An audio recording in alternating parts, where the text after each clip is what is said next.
So today, Haggai. Woo! I can sense the excitement building already. It's a very short book. It's been divided by the folks who did all the division of it into two chapters. There's actually 3 sections to it, so we're going to do these sections one at a time. If you have a Bible, you might want to look it up. It comes just after Zephaniah and just before Zechariah, if that's of any help to you. It's good, I think, to just look it up if you have a Bible, because it's good for you to check that I'm not making it up. That I'm not saying it says here and it doesn't actually say there, so that you can kind of follow along with it. Sometimes we get a little bit dissatisfied with life, and you sort of think to yourself, well, by the time I reach this age, I thought I might be, or I thought I might do, or I thought I might have.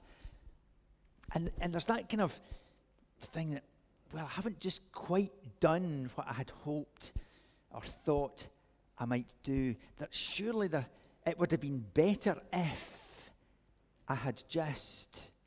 And we get a wee bit dissatisfied with where we are and what we have. If only I had a better job or a better car or my family around me. Maybe you have those things, and maybe you have the children that you wanted, and actually you discover now that you're just busy and broke.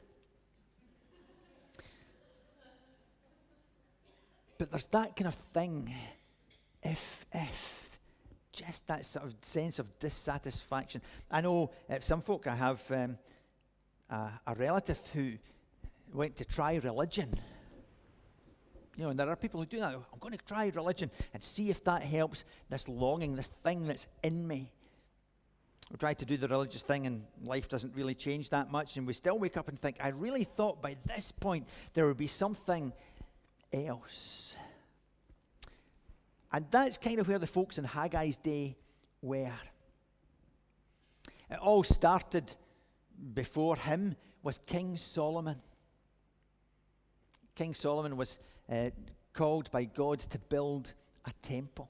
And he built an amazing temple. There's kind of pictures of what it may have looked like. It was a huge structure. And inside it was completely covered in gold. It must have been an amazing sight to see and an amazing place to be.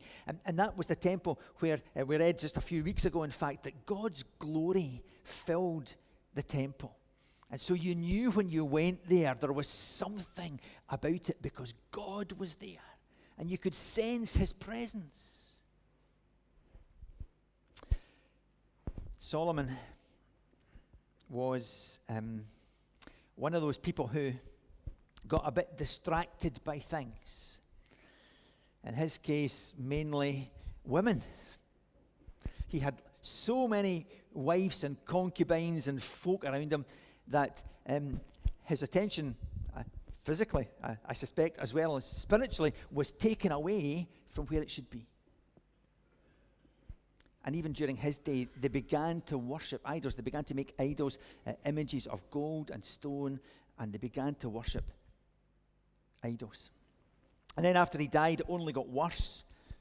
And God sent prophets to his people and said, look, you've got to stop this.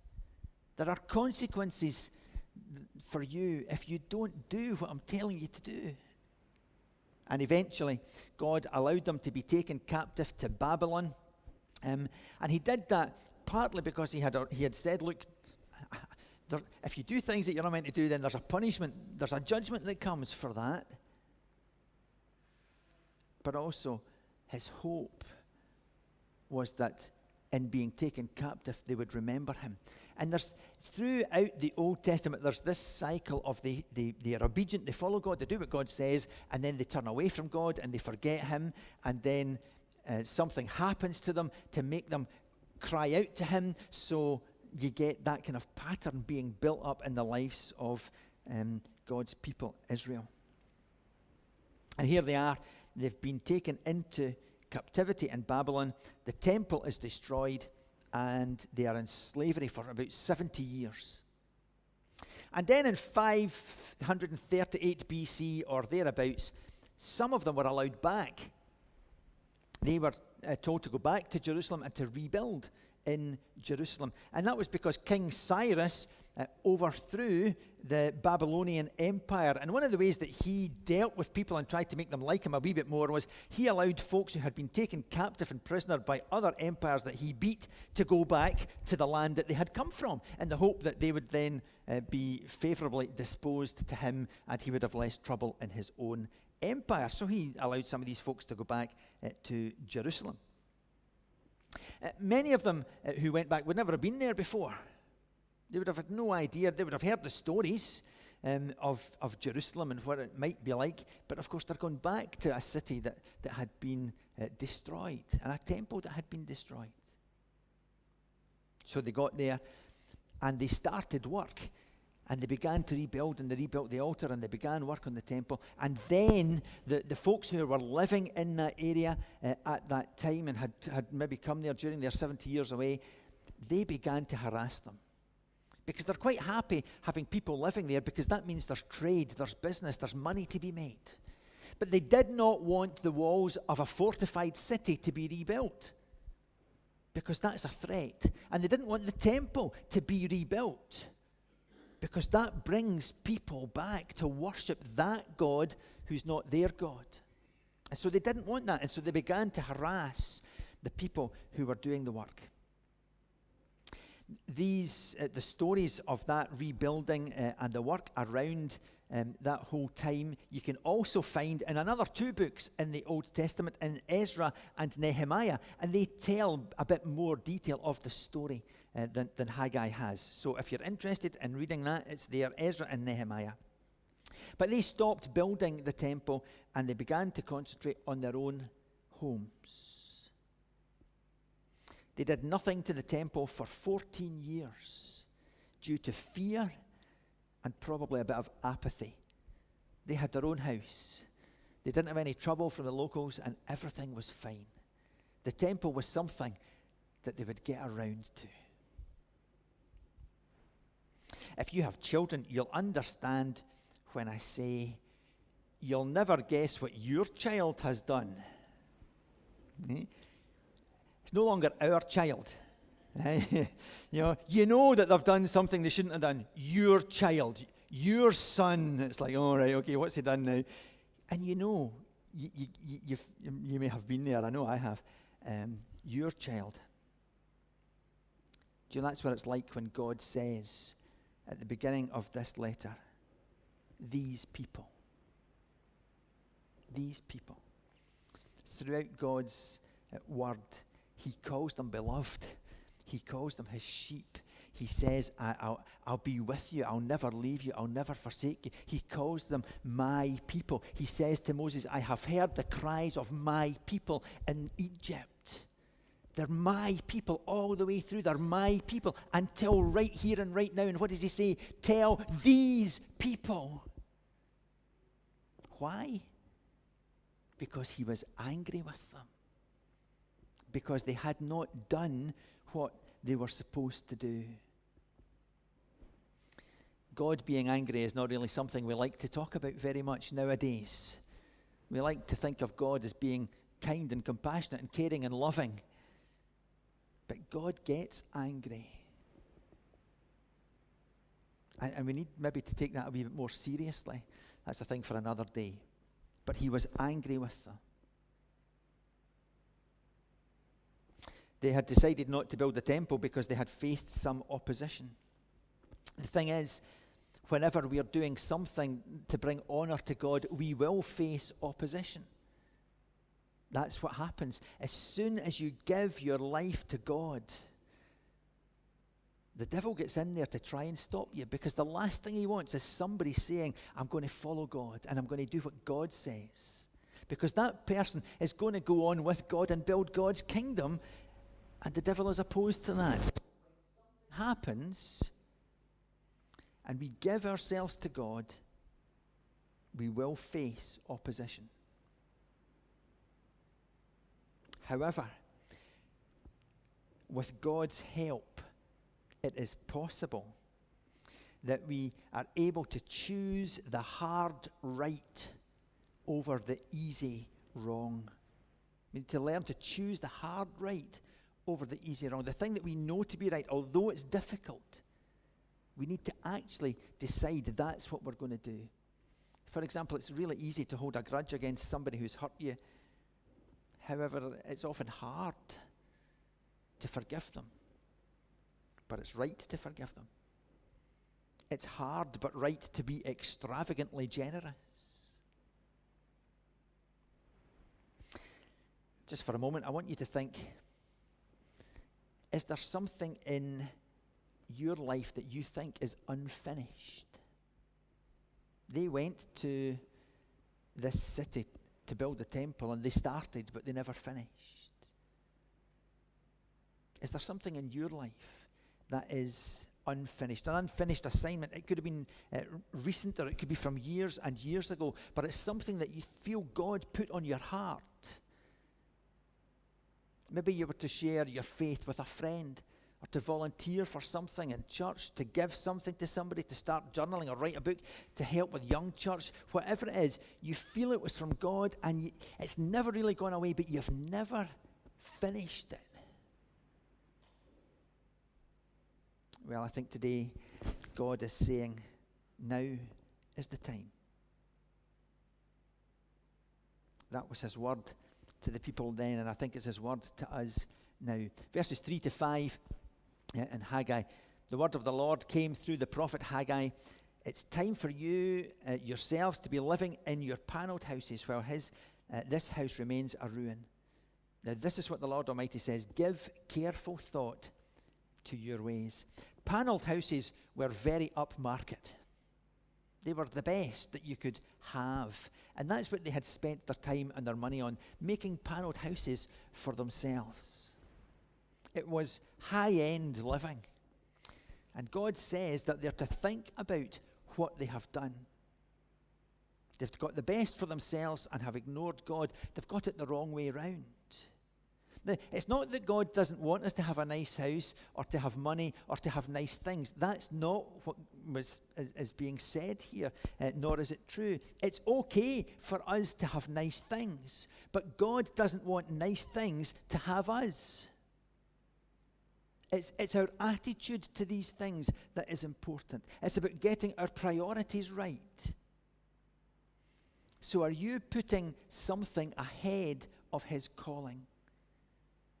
Are you more concerned with yourself instead of being consumed with God and showing his love to other people? Is there something that you're putting ahead of God? Because what he says is give careful thought to your ways. God wants us to learn to choose the hard right over the easy wrong. And then in verse 6, it says this, you have planted much, but harvested little. You eat, but never have enough. You drink, but never have your fill. You put on clothes, but are not warm. You earn wages only to put them in a purse with holes in it. That sounds a wee bit familiar. Do you know? So many people in the world feel like that. They work and they work and they work, and at the end of the day, they don't feel that they have enough. There's something missing. That would be, I suppose, a modern way of translating it. You're working your backside off and you still don't feel like you have anything. You're pouring your life into your career and it just feels empty and hollow. You have more than you've ever had before and you still don't feel satisfied. We entertain ourselves, we watch our large screen TVs, we go to the movies, we eat out, we do these things, and yet there's still this longing for more. God tells us again to think about what we're doing. And then he goes on to tell them what they need to do. But he breaks it down for them. He makes it a little bit easier for them to understand and to follow. And he breaks it down. See, good preacher, that's where we get it from. 3 points. You don't need any more than that. 3 points. God set the standard. Go up the mountain. Bring the wood down. Build the temple. It's not hard. Get up the mountain. Bring the wood. Build the temple. 3 points. Dead easy. But can you just imagine? Go up the mountain. Wait a minute. You've seen the mountain. It's a big mountain. Oh, that's going to take a while. We better pack a wee picnic. Ooh, up the mountain. Okay, let's go up the mountain. But hang on a minute. What about the details? Whose wood is it anyway? How much wood? How do you bring the wood down the mountain? Oh, we're going to have to think about this for a while yet. We'll get round to that. And you can just imagine that kind of thing going on. Have you seen the mountain? It's hard. That's hard. Choose the hard right over the easy wrong. Bring the wood down. Well, okay. Choose the hard right over the easy wrong. Come down and build the temple step by step. But here's the problem. So many of us, like them, are saying, God, that's okay. But what about steps 4, 5, and 6? We've got 1, 2, and 3. But what comes next? We don't know what's going to happen. We don't know how to do that. We don't know how to build a temple. We don't know how to pay for it. We don't know how to get it there. We don't know what happens next. Lord, will you just tell us where we're going after that? What is the next step? Because I don't really feel comfortable taking this step until I know what 10 is. We don't like to get out of our comfort zones and to take steps of faith. How much time is this going to take? How much energy and effort is it going to take? I need more information, Lord. And God says, no, go up the mountain, bring down the wood, and build the temple. You don't need the rest. That's what you have to do now. Just go and do it. Don't worry about steps 4, 5, and 6. Just do 1, 2, and 3. Psalms say, my word is a lamp unto your feet and a light to your path. Well, if his word really is a lamp to our feet, he might show us steps 1, 2, and 3. But it's not until you get to 3 that you see 4, 5, and 6 because the light doesn't shine that far. We just have to do what God has showed us to do first before we worry about all the rest. That's kind of where we are with Path of Renewal. We've already taken steps. We've applied to be part of it and we've been accepted. We've asked for and received some money from Presbytery to help with it. I've had some training and reading and homework. We've asked for volunteers and we have the team together. I've got more training coming in October. And after that, it's listening for God. I don't know what comes after that. I don't know. I don't have steps 7, 8, and beyond. And do you know what? That terrifies me. Do you know? I want to know. I'm one of those people who likes to know what's coming next. And sometimes God's just saying, do what I've told you to do. And when you've done it, then we'll move on. So we're waiting. We're waiting for God to speak. And part of that waiting will be working out how to hear God speak. Sometimes the cry is, I want details. And God says, you can't handle the details. You can't handle it. If I tell you, you would just go, ah! Right? No, do what I've told you to do. And then we'll move on. I'll give you what you need. I'll be there with you. I'll walk beside you. Just take the first step. What would be the first step for you to honor God's calling in your life? See, this is what it means to walk by the Spirit. That's what we're commanded to do as followers of Jesus. We're supposed to follow the leading and the prompting of the Holy Spirit. Do you know, I want to know the details. But God says, no, you don't. You just need to follow. You just need to trust. You just need to listen. And I'm not saying for a moment that it's easy. I'm not saying that. Because it's not easy. I want God to show me everything. I want it to be absolutely crystal clear. I don't want there to be any doubt in what the next step is. But sometimes you would take a step of faith and trust. Sometimes we'll get it wrong. Sometimes we'll make mistakes. As long as we learn from them and don't do them again, that's okay. It's okay to make mistakes. It's okay to get it wrong. As long as we learn and move on. To realize that God's not necessarily going to show me steps 4, 5, and 6 until I've done 1, 2, and 3. So what do? Well, it's fairly straightforward. The way to get started is to stop talking about it, thinking about it, prevaricating about it, and just do it. Do something today. Go up your mountain today. Do that next thing that God has showed you and do it today. Be faithful to God today. You see, the thing is that they thought they were okay. They thought they were doing fine. But actually what God says to them is, you're not. They thought they were avoiding trouble from their neighbors by ignoring God and by not building his temple. But actually they had made it harder for themselves. It says there that God had brought famine to them to get their attention. They were planting and they were sowing and they were doing all of that, but they weren't getting the crops that they should have got because God was preventing that from happening. He was making it difficult for them.